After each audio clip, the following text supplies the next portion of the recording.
Hi, I'm Annette Marcus, and I'm welcoming you to AIB's It Tastes Jewish.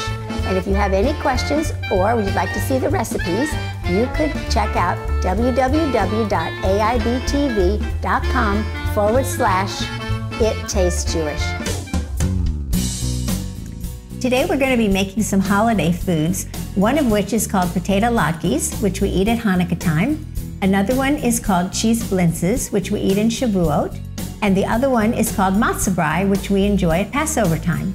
And I invited my friend Ellen Nemhauser, Rabbi Ellen Nemhauser from Or Hadash Synagogue, and she is the education rabbi of our synagogue, and she does miraculous and amazing things with our youth.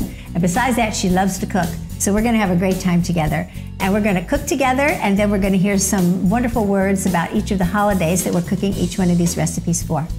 So the first thing we're going to do is start on our potato latkes. And what we do for potato latkes is we use potatoes that have the skin on them. We've washed them and we've dried them, and we've made sure that we get as much dirt off as possible. So let's get started. Go, go. Let's cut up some potatoes and we'll... How big do you want the pieces? I think that's about right. That's good. That's right. And we'll just fill this up here.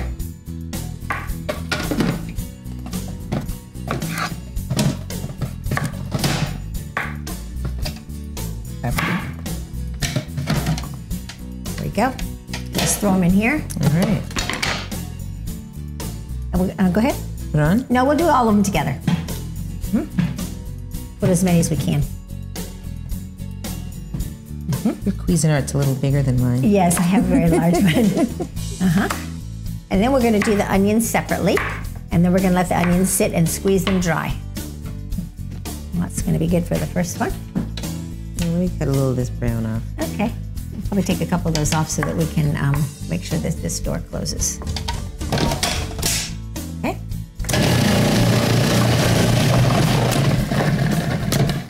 We got plenty. We got plenty. All right. All right. So what we'll do is we'll scrape this into our bowl, and then we will grate the onions. So do you want to peel the onion? Sure thing. Okay. And we'll cut this onion in half, and we'll put it into the bottom. And that will mince it.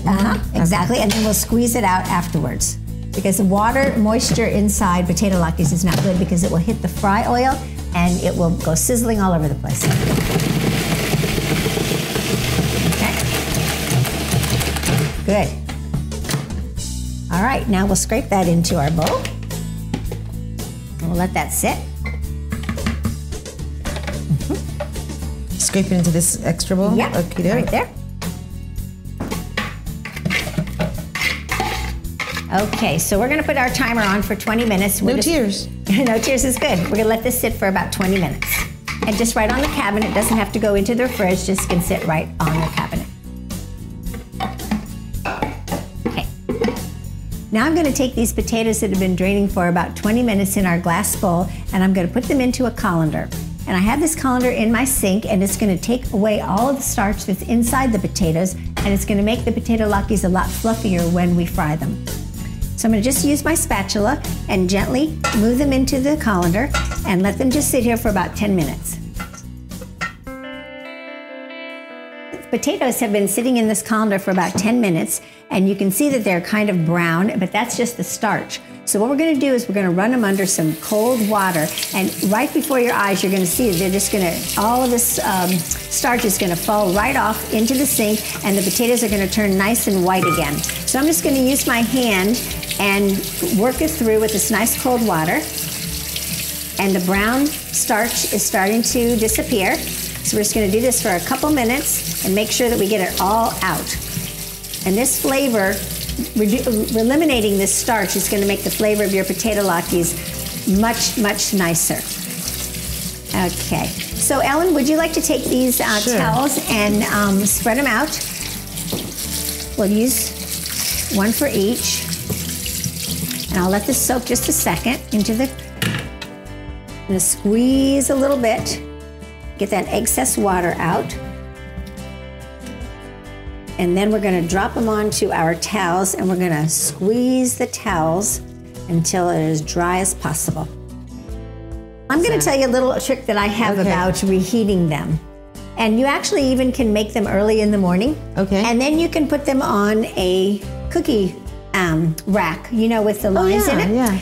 And you line up your latkes on the cookie rack, and then you put your cookie rack on top of a cookie sheet. Right. And you put them in the oven at about 400 for about 5 or 10 minutes, and they're gonna get nice and crispy. Crispy again. Wow, great idea.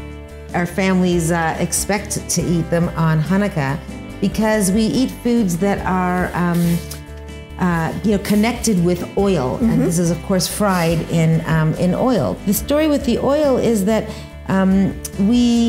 it was a time, again in ancient times, that we were expelled from the temple where we did sacrifices. This very small army of Jewish people fought against the Greeks. The Maccabees. The Maccabees, exactly. And they prevailed and they got the temple back. But when they went into the temple, the story goes from our rabbinic sages that when they got back into the temple and they had to relight the sacred lights, they only could find one cruise of sacred oil that would last only one day. And miraculously, God intervened, and that one cruise of oil lasted for the 8 days, and that it took to repress olives and make the sacred oil again. And there they were able to make their the holy temple sacred once again. So this oil is very well connected it's to. It's about the oil. Awesome. All right. Okay, so we're gonna just take this and make like a little package.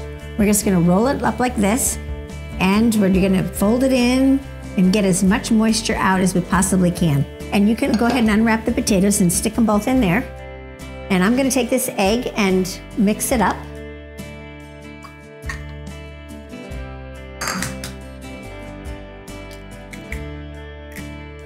Oh wow, they really are strands. That's nice, isn't it? It's unbelievable.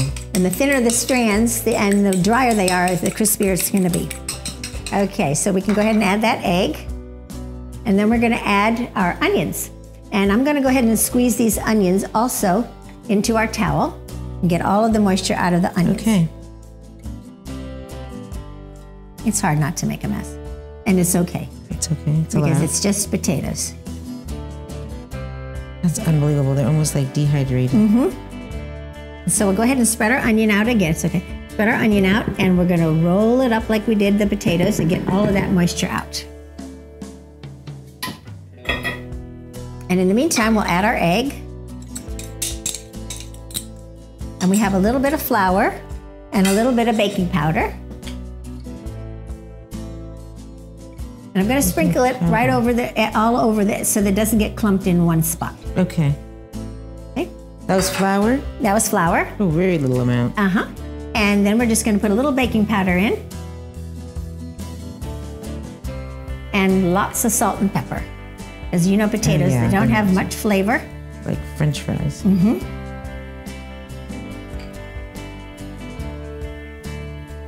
I would venture, I guess some kids even do eat their latkes with ketchup, right? I imagine they do. All right. Stranger things have happened. That's right. Okay, and I'm gonna go ahead and get a spoon. Okay. And we'll mix this together. And the trick is to make sure that all the flour gets everywhere. These are just grocery bags, and I just cut the grocery bags into pieces so that I can use the inside. And I'm gonna set them right there, and we're gonna make the potato latkes, and then we're just gonna drain them right onto this paper right here, and any of the extra oil that's on there is gonna come right off. Okay, good job. So let's see, we can make them small, we can make them big, we can make them medium. It's kind of fun to make small ones for like appetizers. Yes, you know? that's a great idea. So we're just gonna let this go right in here. And it's okay if some of this little stuff falls around, and it will. I'm gonna hold them in the oil just for a minute until they start to come together. Then Beautiful. I'm going to press it down just a little bit so that they're nice and crispy. Now you can do this like from a little measuring cup if you want to. You can do it from the spoon. You can make them mini, mini, mini. You can make them much larger, whatever size your family likes. Okay, want to try one? Sure thing. Okay. This one over here is starting to get nice and brown, and you can tell that when the edges start to get brown, you want to take your spatula and peek up underneath. Oh, yeah. And see what's going on. And this one I think is ready to turn. Perfect. And there you go. I'll continue along so we know our timing. Okay.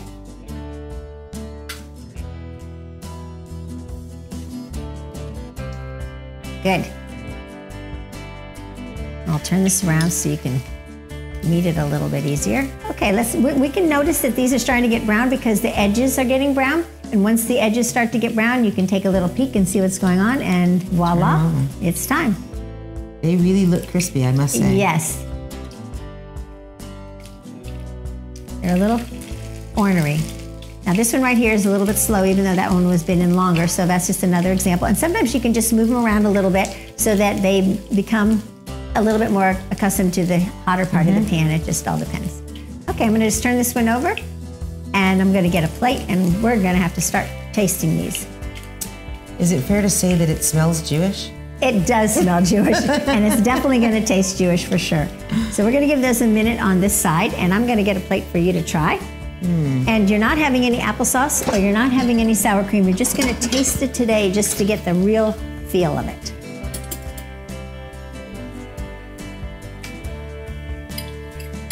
Let me know if it's crispy. Okay. Well, I can tell just by breaking into it that it's already Good. crispy. Definitely.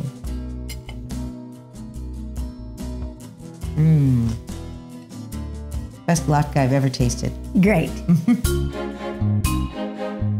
What we're gonna make now are cheese blintzes. And cheese blintzes are so yummy. It's like a little golden brown crepe filled with a wonderful, cheesy, savory mixture. And then we're gonna make a sweet blueberry syrup with lemon to go over the top. Oh, wonderful. And so we eat dairy products on our holiday called Shavuot.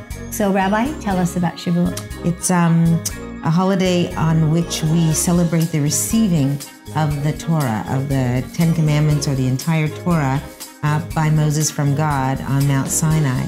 And I've heard a couple of reasons why we eat dairy products. One is like we were children, really, kind of in our infancy when we received the Torah, when we first received our instruction of how to behave as Israelites, as Jewish people. And so like babies drink milk, in the same way we as the Jewish people celebrate the holiday by eating milk or dairy products. All right, so we'll take the top off of the quiz, and we're gonna throw in 1 cup of milk. Okay, we're ready with our 1 cup of milk. Right, and then we're gonna also put in our 1/4 cup of cold water. Fantastic. Okay, and then you can break the eggs up, and we'll just, of course, break them into a little bowl. And in the meantime, we'll just throw in a little tiny pinch of salt. And then we will put in a drop of sugar. Sweeten them up a little bit. Melted. Okay, the last thing we'll add is our melted butter. And then we're gonna just put the top on and let it whir for a few minutes. Well, a minute or two. Great, so it looks a lot like pancake batter, and it's not a difficult thing to make. And a little bit of sugar in there is gonna give it that nice little sweet taste. Okay, I think we're done. That's a good idea. Okay, let's go ahead and put our flour in now that we've got all of the wet ingredients together. And I'm just gonna sprinkle this lightly so that it distributes evenly when we put it into the quiz again. Thank you. Good job. Okay.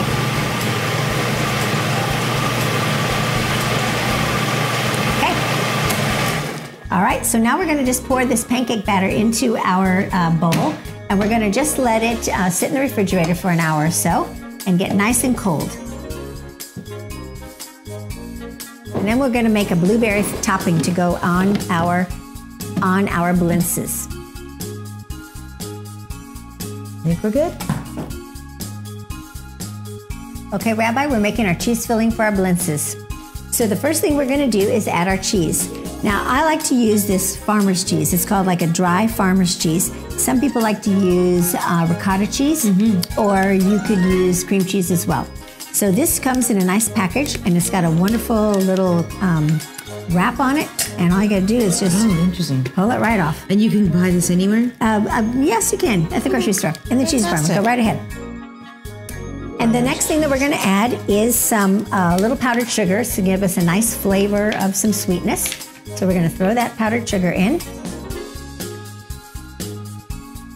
And then we're going to open up our egg and beat it up. And we're going to add our egg as well. And then we're going to add some lemon zest. And that's going to give a nice flavor when we put our blueberry sauce on. So go ahead and mix that together.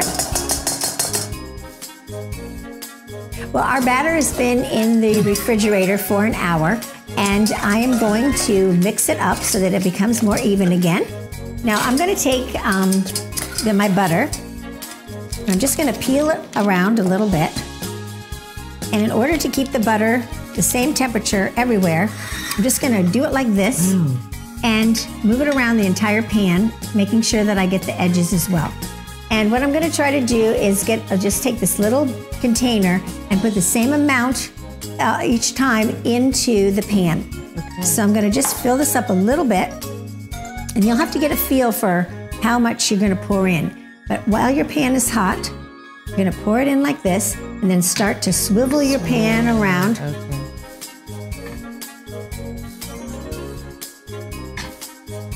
Until it touches all of the edges.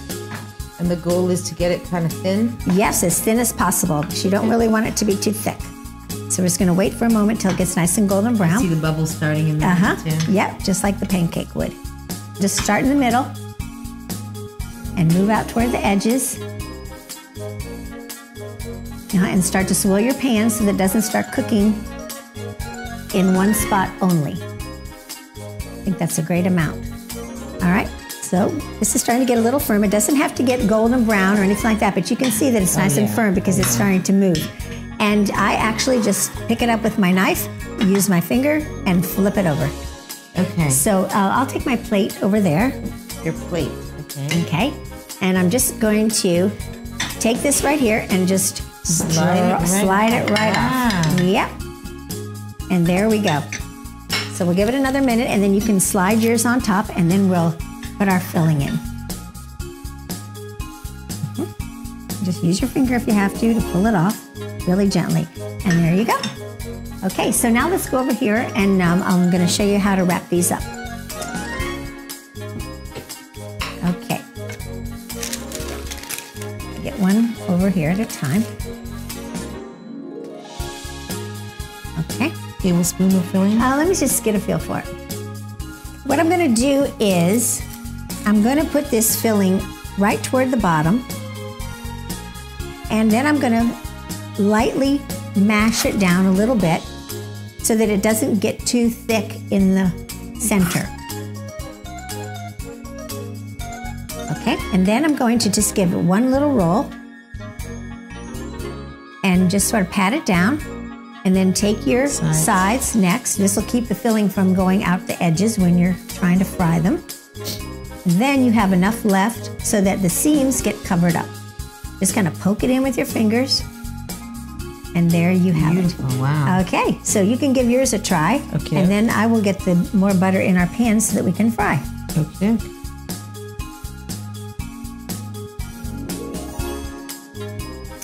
And we'll take our blintz, and we'll put it seam side down into the pan. Seam side down. Seam side down, and that'll keep everything from moving around. Is that the only way that it's going to be, or do we have to flip it at some point? Well, we're going to try to flip it because we want all the sides to get nice and brown.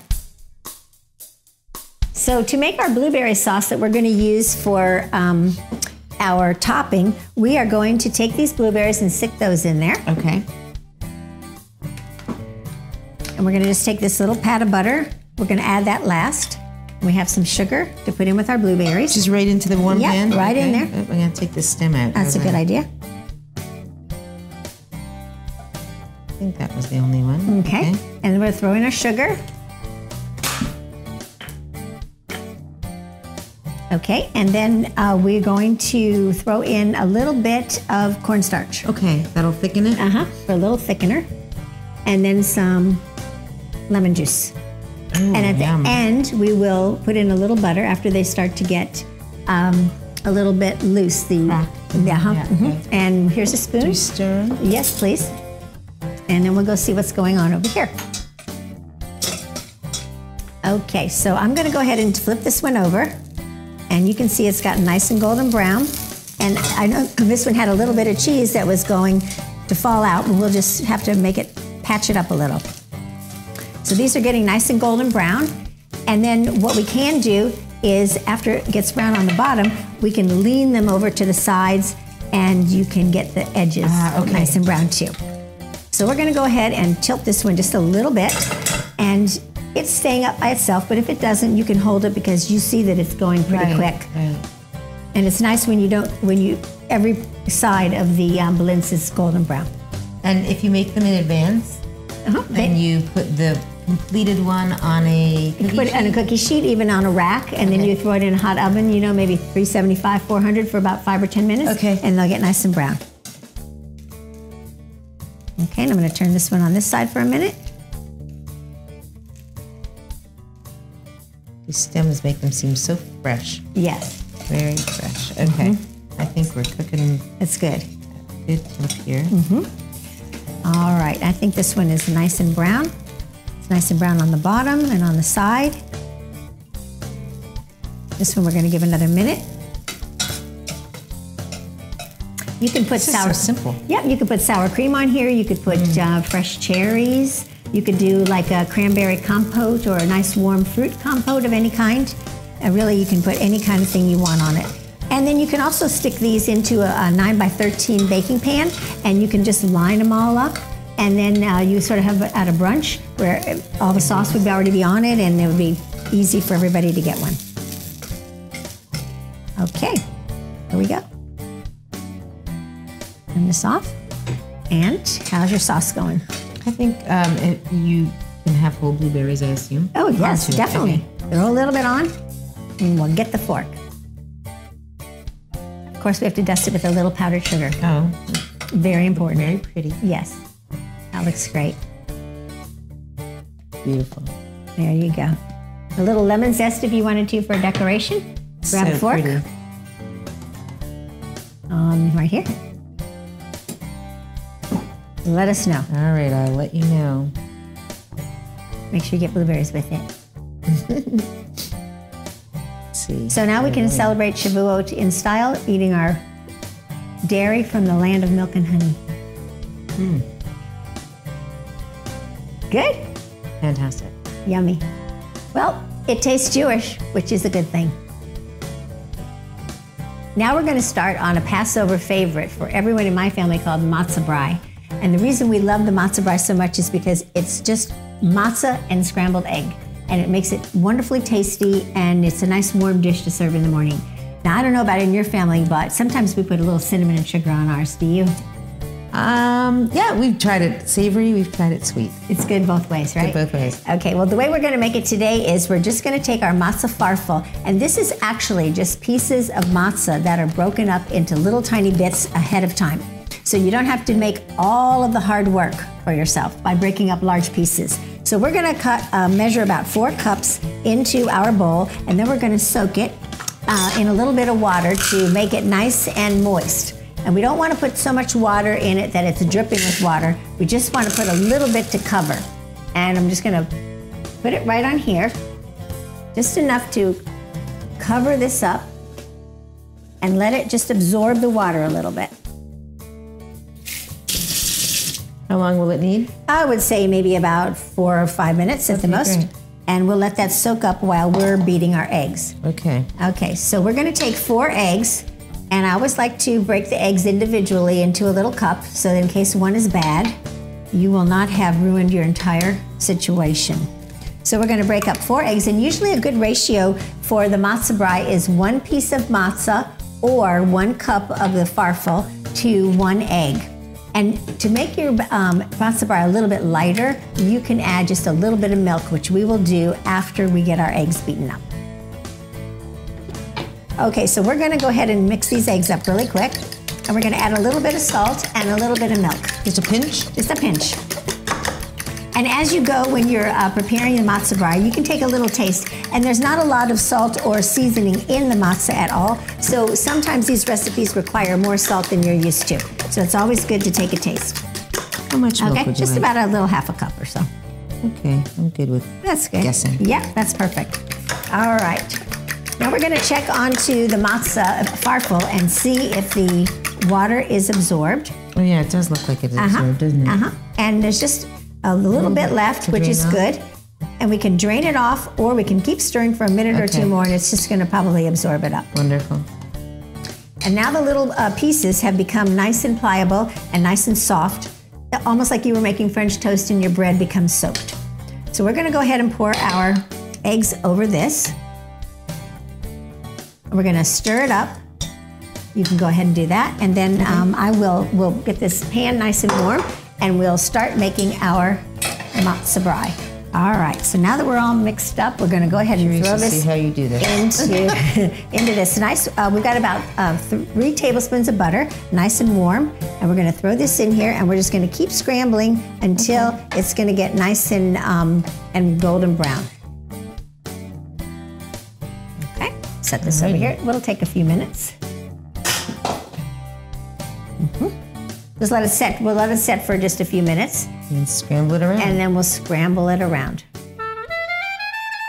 Okay, as you can see, all the moisture is sort of absorbed, which is really good. And each one of the pieces is sort of nice and separated. And that's why I like to use the matzah farfel in this, because if you use the box of matzah where you use the pieces, sometimes they just get a little bit too awkward in your mouth. And this is kind of a nice, even, soft texture. It reminds people of scrambled eggs. Definitely. You know, you could put some cheese on it if you wanted to, and we're gonna try it with a little bit of maple syrup and a little bit of plum jam. Okay, so I think we're good. So you can serve it up.